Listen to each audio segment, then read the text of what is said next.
Última questão, o Abel respondendo, né, a um repórter sobre o que vai ser a última rodada e sobre o planejamento para o ano que vem, ele diz de maneira irônica, e pelo menos é o que eu entendi da resposta, quando ele diz assim sobre a última rodada, o fato do Botafogo precisar apenas de um empate na última rodada, e eles dizem assim, vocês sabem como é o futebol brasileiro, vocês conhecem melhor do que eu.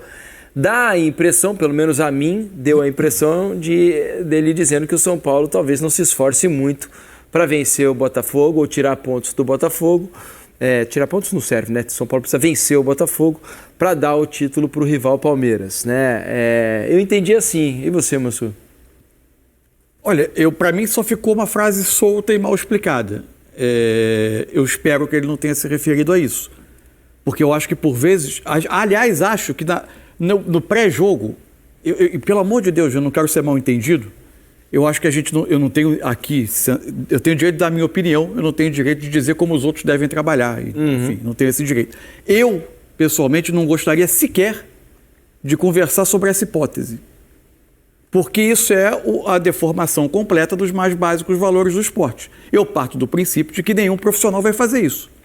E eu não posso levantar essa suspeita se eu não tiver nenhum indício sequer de que isso vai acontecer. É a mesma coisa que eu olhar para um árbitro de futebol entrando em campo e conversar com outro. Será que ele se vendeu? Eu não posso fazer isso. Eu não tenho nenhum indício disso. Eu não tenho esse direito. Então, para mim, eu parto do princípio de que é um jogo de futebol com um time com muito mais a jogar do que o outro. E essa partida vai ser disputada.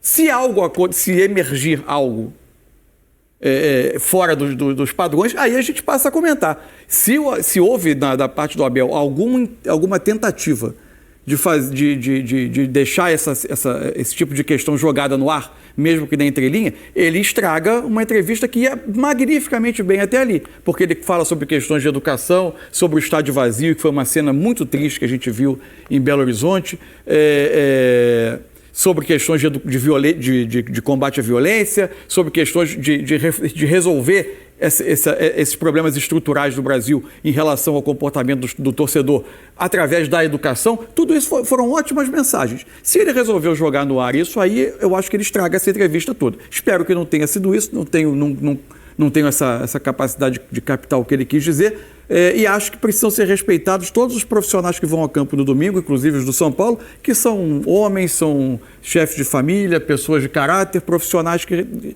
em respeito à profissão, eu tenho absoluta certeza que vão se comportar como tem que se comportar. E a gente precisa entender também que tem muito mais a jogar de um lado do que de outro. A questão motivacional é fundamental para a última rodada. O São Paulo vai sem grandes ambições, ou praticamente nenhuma ambição no campeonato, porque já conquistou o máximo que poderia até aqui, que é a vaga na fase de grupos da Libertadores.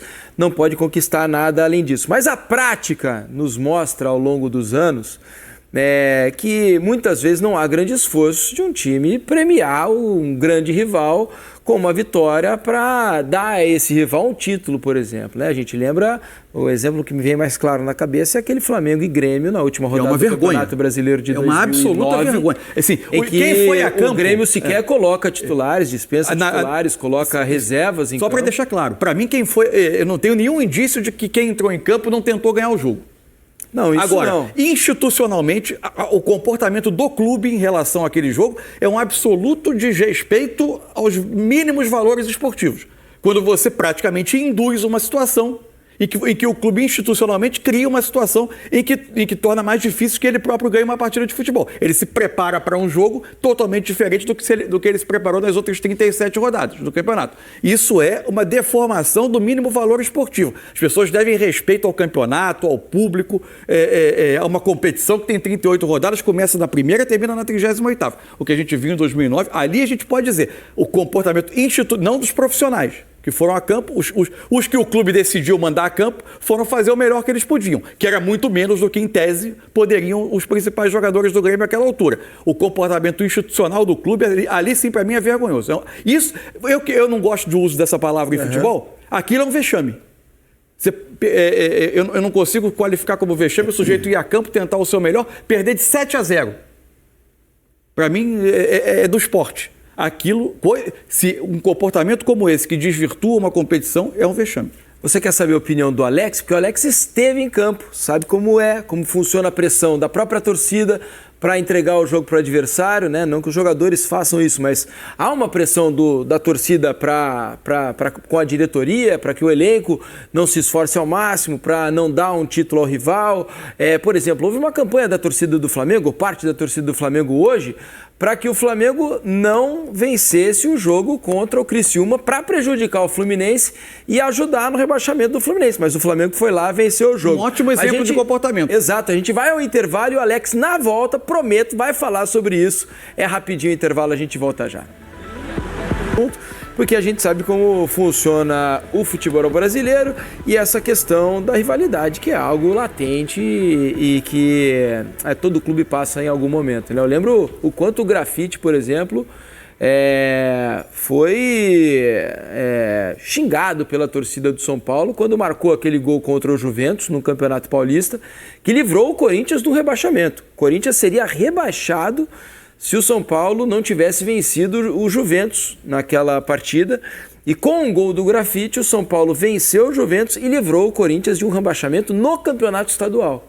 Né? Então, a rivalidade é muito forte aqui no Brasil e às vezes fala por si só, né, Alex? E acaba natural. Nenhum resultado ele vai e nem pode passar por cima de princípios e valores, cara. Isso daí é de cada um.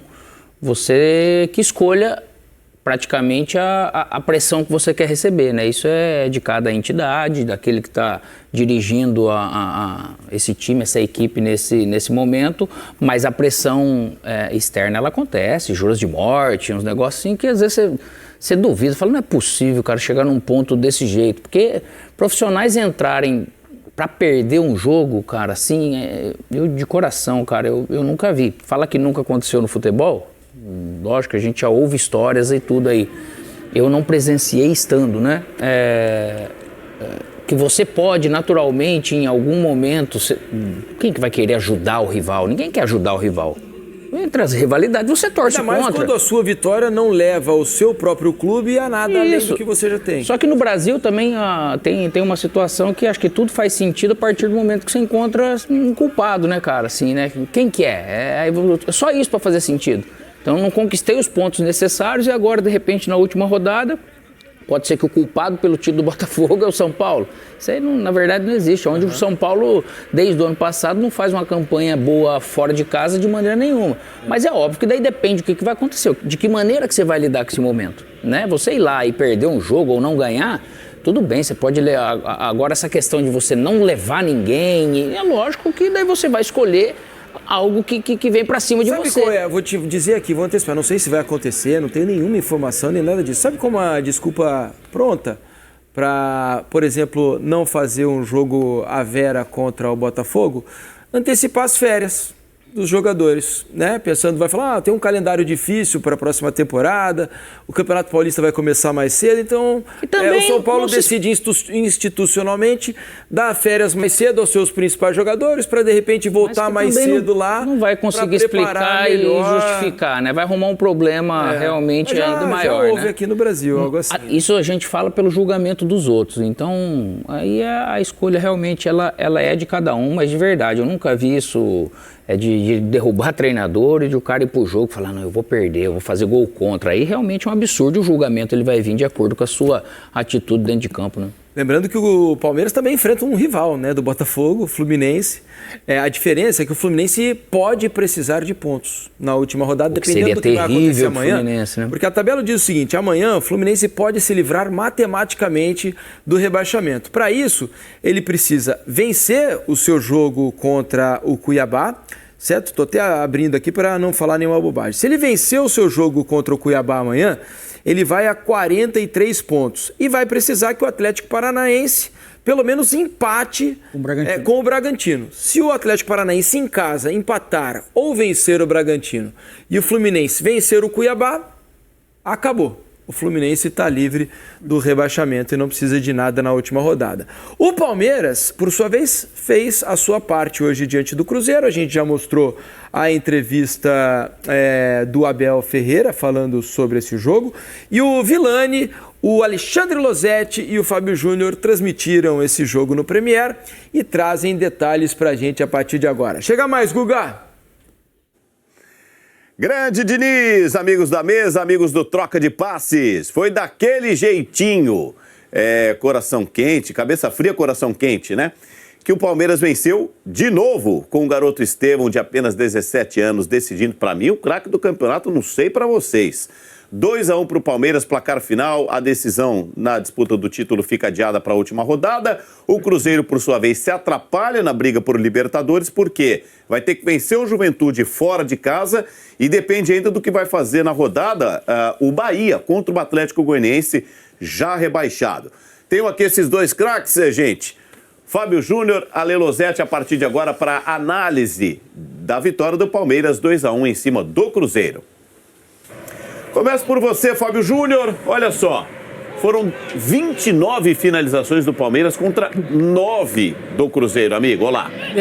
O Cruzeiro até chegou em alguns momentos, né, para finalizar, mas o Palmeiras, no meu entendimento, o Palmeiras teve o controle do jogo durante grande parte, né? Conseguiu conduzir melhor as jogadas ofensivas, criando mais jogadas, usando bastante o Estevão do lado direito, mas chegando também pelo lado esquerdo em alguns momentos. Cruzeiro com uma certa dificuldade, principalmente no setor defensivo, né? E aí dava muito espaço. O Palmeiras, com a qualidade que ele tem na frente, foi empilhando oportunidades, empilhando chances. Tanto que o Cássio, para mim, foi, independente do resultado, foi um dos grandes destaques da equipe do Cruzeiro, porque fez ótimas defesas. Senão o placar poderia até ter sido diferente. A gente está vendo aí uma das poucas finalizações do Cruzeiro. Mas realmente, no meu entendimento, eu acho que o Palmeiras vence, e até porque buscou mais o ataque, propôs mais o jogo e realmente conseguiu as finalizações para conseguir vencer o jogo, né, Losetti? Ale Losetti, o que o Cássio pegou, amigo, estamos vendo, não está escrito no gibi. Olá. Tudo bem, amigo? Abraço ao Troca.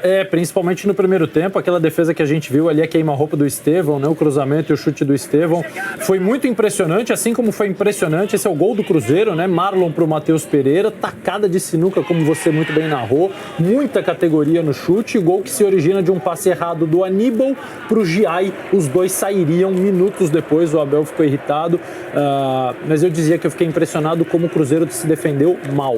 Defendeu mal a área, defendeu mal o acesso do Palmeiras à área, a bola cruzando, chegando muito facilmente aos atacantes do Palmeiras, sem que os defensores do Cruzeiro sequer tocassem na bola ou dividissem a bola. Muito diferente, por exemplo, do Palmeiras, que fez um jogo muito longe da perfeição, muito longe. Cometeu também erros, mas sempre tinha os seus zagueiros competindo e se recuperando para bloquear uma finalização, para atrapalhar um chute, menos no lance do gol do Matheus Pereira. Logo depois o Abel fez 3 mudanças e aí os bancos começaram a fazer diferença.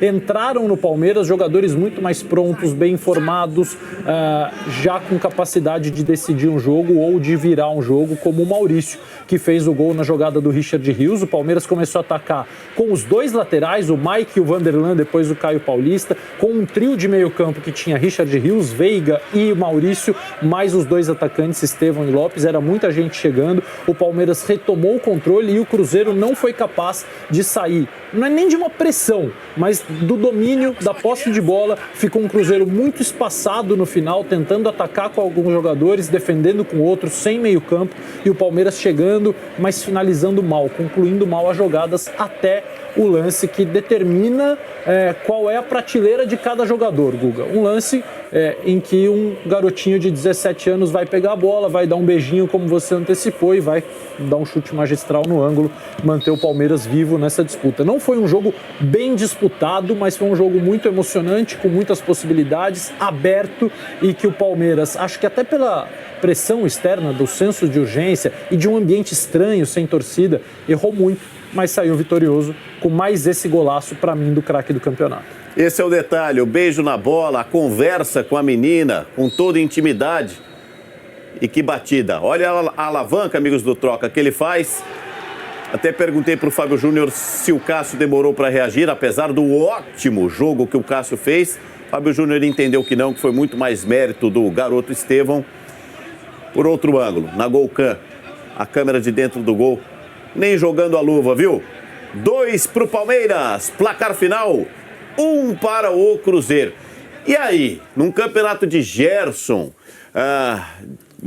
Savarino, Luiz Henrique, é ou não é para vocês o craque do campeonato? Diniz, bom programa.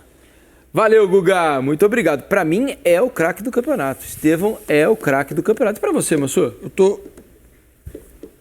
consultando aqui, tentando consultar, não sei se eu vou conseguir fazer isso Os universitários? Não, quantos jogos ele fez. É. Porque ele teve um período de lesão, né? Teve. Quer que ligue para alguém, para seu Não. pai, para sua mãe, para te ajudar? Infelizmente. Vamos lá. Ele tem que ser, então... Para você, Alex, ele tem quem é o melhor jogador do revelação, pode ser artilheiro. Revelação não há dúvida de que ele será, né? Ele é o craque do campeonato, ele fez 30 jogos. 30 fez jogos. jogos suficientes para É. ser. O período de lesão foi menor do que eu imaginava. Ele é Por e é o 30 vai a artilheiro, 31. né? Eu pensava nele, tinha o Luiz Henrique, que eu acho que era um grande candidato também, mas acho que o Estevão. O impacto dele no time do Palmeiras é um negócio de louco, cara. Vice-artilheiro do campeonato. Falei artilheiro aqui. é, O Yuri Alberto ultrapassou, o Alejandro também. Surgindo algo dos super diferentes aí, né, cara?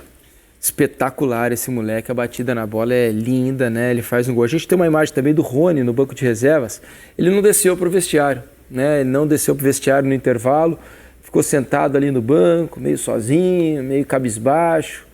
Tá dando a impressão de que o ciclo do Rony, assim como do Dudu, né? Aliás, O Abel na coletiva não garante. Não garante. A pergunta é feita direcionada sobre o futuro dos dois. Ele diz que não, tem um planejamento contrato, pronto, os jogadores têm contrato, não saem se não quiserem, mas também não disse faço questão de ficar com eles. Não foi essa a resposta. Há um resposta. rumor grande de Dudu no Cruzeiro, né? Para a próxima temporada de novo, né? Então, como Cruzeiro é que é, Eugênio, também, agora? Cruzeiro já falou do Rony também, né? Já saiu também. notícia, vamos dizer, falando isso. A gente fez aqui para vocês uma linha do tempo, né? Como é que foi essa disputa hoje entre Palmeiras e Botafogo, né? Nessa jornada que poderia ter sido a do título do Botafogo. Ainda não aconteceu. Dá uma olhadinha aí, ó. Vou mostrar para vocês. Minuto a minuto, ó. Com 21h35, 9h35 da noite, o Botafogo fazia 1-0 com esse lindo gol de Savarino na jogada ensaiada, que já foi muito bem ilustrada aqui por Carlos Eduardo Mansur. O Botafogo ia a 76 pontos, o Palmeiras naquela altura estava com 71, pontuação que daria o título. Aí o Cruzeiro faz 1-0, a situação do Botafogo fica ainda melhor. 10h39 da noite. 10h39 da noite, a diferença era de 6 pontos. Aí, ó, 10 minutos depois, praticamente, né, o Palmeiras empata o jogo com o Cruzeiro, uma linda jogada do Richard Rios, o passe para o Maurício, a bola batida, desviada, o Cássio demora um pouquinho a reagir, né? Acho que o desvio devia ter reagido melhor, tem um desvio, mas complica. E às 11h17 da noite, Estevão pega o campeonato e fala, tem mais um pouquinho, eu quero um pouco mais, vamos até a última rodada. E tá aí a pontuação, 76 Botafogo, 73 Palmeiras. O campeonato não acabou ainda para Botafogo e nem para Palmeiras, mas acabou para uma pessoa hoje. Uma pessoa? Gabriel Milito. O campeonato acabou para Gabriel Milito, acabou também o contrato de Milito com o Atlético. Hoje Milito foi demitido do cargo de técnico do Atlético Mineiro, porque o Atlético perdeu para o Vasco, né? Que fase, olha, que fim de ano melancólico pro... Saudações palmeirense, muito bom dia, né, pessoal? Então essas aqui são as informações do Palmeiras, né, com as baixas aí, né, jogadores que estão praticamente saindo, Dudu e Rony, né, deixando a equipe do Palmeiras. E também, rapaziada, será que dá pro Palmeiras pensar aí em ser campeão, né? Chega na última rodada com possibilidade de ser campeão, torcendo para um tropeço, né, do Botafogo diante do São Paulo. Então, é uma situação que não é favorável à equipe do Palmeiras, né? Mas tudo é possível, né? Dependendo aí, no futebol não há nada impossível. Então, vai que o São Paulo entre mesmo com a garotada, tudo querendo o jogo, vai lá, mostrando serviço, né? Faz 1-0, segura, rapaz. E o Palmeiras campeão, já pensou, né? Então, também comente aí, pessoal, o Palmeiras está certo, né? Em abrir mão de Dudu e Rony. Deixa aí nos comentários a sua opinião, né? Como vimos ali, no intervalo ali, o Rony não desceu, né? Ficou ali sentado no banco de reserva, desconsolado, né? Então, essa aqui foi as informações desta quinta-feira, pessoal, de manhã muito agitada, né? Com notícias quentes do Palmeiras. Espero que vocês tenham gostado. Se você não é inscrito, tem um botão vermelho com o nome inscreva-se. Então já se inscreva no canal e deixa o like.